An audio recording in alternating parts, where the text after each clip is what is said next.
ഈ തെരഞ്ഞെടുപ്പിലെ വിജയപ്രതീക്ഷകൾ പങ്കുവയ്ക്കുകയാണ് സ്ഥാനാർത്ഥികൾ. നോക്കാം ഇനി സ്ഥാനാർത്ഥിക്കൊപ്പം.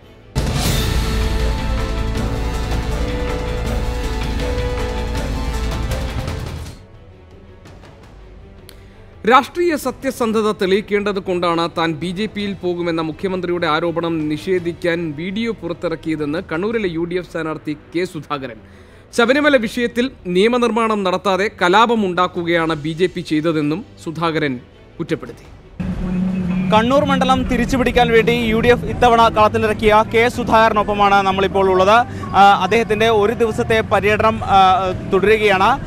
ഇപ്പോൾ സമയം ഏതാണ്ട് രാത്രി 8 മണിയോടായി. എങ്കിൽ പോലും ഇനിയും 7-8 സ്വീകരണ കേന്ദ്രങ്ങളിൽ അദ്ദേഹത്തിന് എത്തേണ്ടതായിട്ടുണ്ട്. സമയം വളരെയധികം വൈകിക്കൊണ്ടിരിക്കുകയാണ്. എങ്ങനെയാണ് ഇങ്ങനെ സമയം വൈകുന്നതുകൊണ്ട് വിശ്രമം ഒട്ടുമില്ലാതാവുന്നുണ്ടോ? വിശ്രമമില്ല, വിശ്രമരഹിതമായ പ്രവർത്തനമാണ്. കാലാവസ്ഥ പോലും വിസ്മരിച്ചുകൊണ്ടാണ് ഈ തവണത്തെ പ്രചരണം. അതുകൊണ്ട് ആളുകളും അതുപോലെ കാത്തിരിക്കുന്നു. ഈ നട്ടുച്ച നേരത്ത് പോലും ആളുകൾ കാത്തിരിക്കുന്നു സ്ഥാനാർത്ഥിയെ മണിക്കൂറുകളോളം. അതുകൊണ്ട് രാഷ്ട്രീയ സാഹചര്യം നമുക്ക് അനുകൂലമാണ്.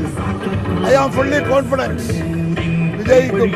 കള്ളവോട്ട് ഇല്ലാതിരുന്നെങ്കിൽ, കള്ളവോട്ട് ചെയ്തില്ലെങ്കിൽ 50,000-ന് മുകളിൽ നമ്മൾ ജയിക്കും.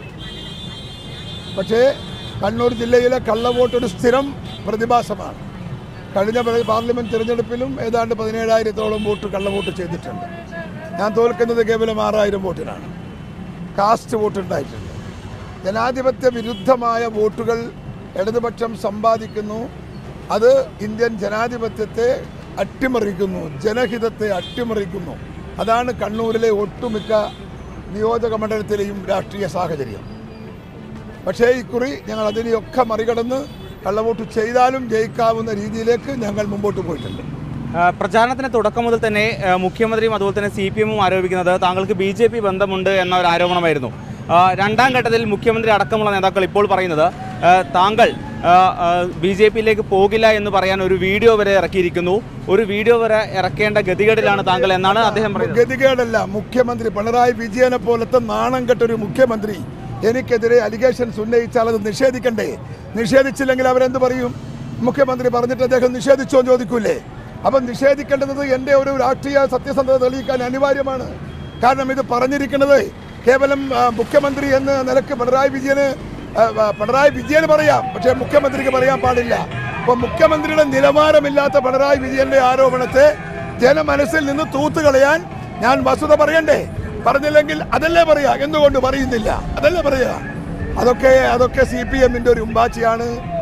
BJP-ക്കാരുടെ ജനസംഘക്കാരുടെ വോട്ട് വാങ്ങി MLA ആയി 5 വർഷം നാണവും മാനവും ഇല്ലാതെ കേരളത്തിന്റെ അസംബ്ലിയിൽ ഇരുന്നവനാ പിണറായി വിജയൻ. എന്ത് ധാർമ്മികതയാ അദ്ദേഹത്തിന് മറ്റൊരാളെ അപമാനിക്കാൻ? സ്വന്തം പാരമ്പര്യം വിസ്മരിച്ച് മറ്റുള്ളവരുടെ തലയിലേക്ക് ആക്ഷേപം കെട്ടിവെക്കുന്നത് തറ രാഷ്ട്രീയമാണ്. അതുപോലെ തന്നെ കഴിഞ്ഞ ദിവസം പ്രധാനമന്ത്രി കോഴിക്കോട് എത്തിയിരുന്നു. അവിടെ നിന്ന് കഴിഞ്ഞ ദിവസം മുതൽ തന്നെ പ്രധാനമായ ഒരു ചർച്ച ശബരിമല വിഷയത്തിൽ കൂടുതൽ ശക്തമായി തന്നെ പ്രചാരണ വിഷയമാക്കാൻ ആണ് ഇപ്പോൾ BJP-യും അതുപോലെ തന്നെ BJP നേതാക്കളും ഒരുങ്ങുന്നത്. അപ്പോൾ ഇതിൽ കോൺഗ്രസിന്റെ നിലപാട് എങ്ങനെയാണ്? BJP എങ്ങനെയാ ശബരിമല വിഷയമാക്കുക? സുപ്രീം കോടതി വിധിയാണ് നടപ്പിലാക്കിയതെന്ന് പിണറായി വിജയൻ പറയുമ്പോൾ ആ സുപ്രീം കോടതി വിധി റിപ്പൽ ചെയ്യാൻ അധികാരം കയ്യിൽ നിൽക്കുന്ന BJP ശബരിമലയ്ക്ക് കലാപം ഉണ്ടാക്കിയിട്ട് അവരെങ്ങനെയാ അതിനെ എക്സ്പ്ലോയിറ്റ് ചെയ്യാൻ പോകുന്നത്? അവർക്ക് ഉത്തരവാദിത്വം ഉണ്ടെങ്കിൽ, അവർക്ക് ഭക്തജനങ്ങളോട് കൂറുണ്ടായിരുന്നുവെങ്കിൽ ഈ കലാപം ഉണ്ടാക്കേണ്ട കാര്യമുണ്ടോ? അവർക്ക് നിയമനിർമ്മാണം നടത്തി അത് ചെയ്താൽ പോലെ. റെക്ടിഫൈ ചെയ്തില്ലല്ലോ, പിന്നെ അവർക്ക് എന്താ അർഹത? തീർച്ചയായും ഈ വോട്ടെടുപ്പിന് ഇനി ഒരാഴ്ചയിലേറെ ദിവസം മാത്രമാണുള്ളത്. സജീവമായി തന്നെ പ്രചാരണവുമായി മുന്നോട്ട് പോവുകയാണ് കണ്ണൂരിലെ UDF സ്ഥാനാർത്ഥിയായ കെ സുധാകരൻ. ക്യാമറമാൻ മുനീഫ് തിരൂരിനൊപ്പം അർജുൻ മട്ടന്നൂർ, 24.